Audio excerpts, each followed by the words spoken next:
DP change చేస్తే మా మనసులో ఏదో చెడు ఉద్దేశం ఉన్నట్ట, లేదా మా ఆలోచనలో చేంజ్ వచ్చినట్ట, ఏదో ఊరికే డీపీ పెట్టేస్తూ ఉంటాం. దాన్ని బట్టి మా క్యారెక్టర్ డిసైడ్ చేసి మా మనసు ఏంటో ఎలా తెలుసుకుంటారు అని చాలామంది అంటారు.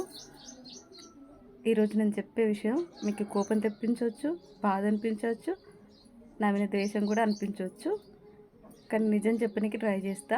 అందరి మనసులలో ఏముంటుందో నాకు తెలియదు, కానీ నా మనసులో ఉండి చెప్తా. బీపీ చేంజ్ చేయడం అనేది ఒక మనిషి ఎంచుకునే ఒక కోణం ఏంటో తెలుసా? తన పరిస్థితులను బట్టి తను మనస్ఫూర్తిగా ఆ సిచ్యువేషన్స్ ఎంచుకునేది ఒక డీపీలోనే.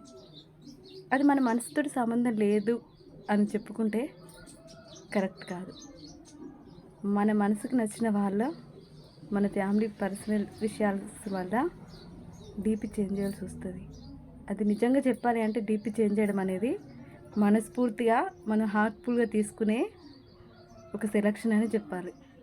ఏదో సరదాగా టైంపాస్కో చేంజ్ చేస్తానంటే నేనైతే ఒప్పుకోను. మీరేమంటారో ఇంకా.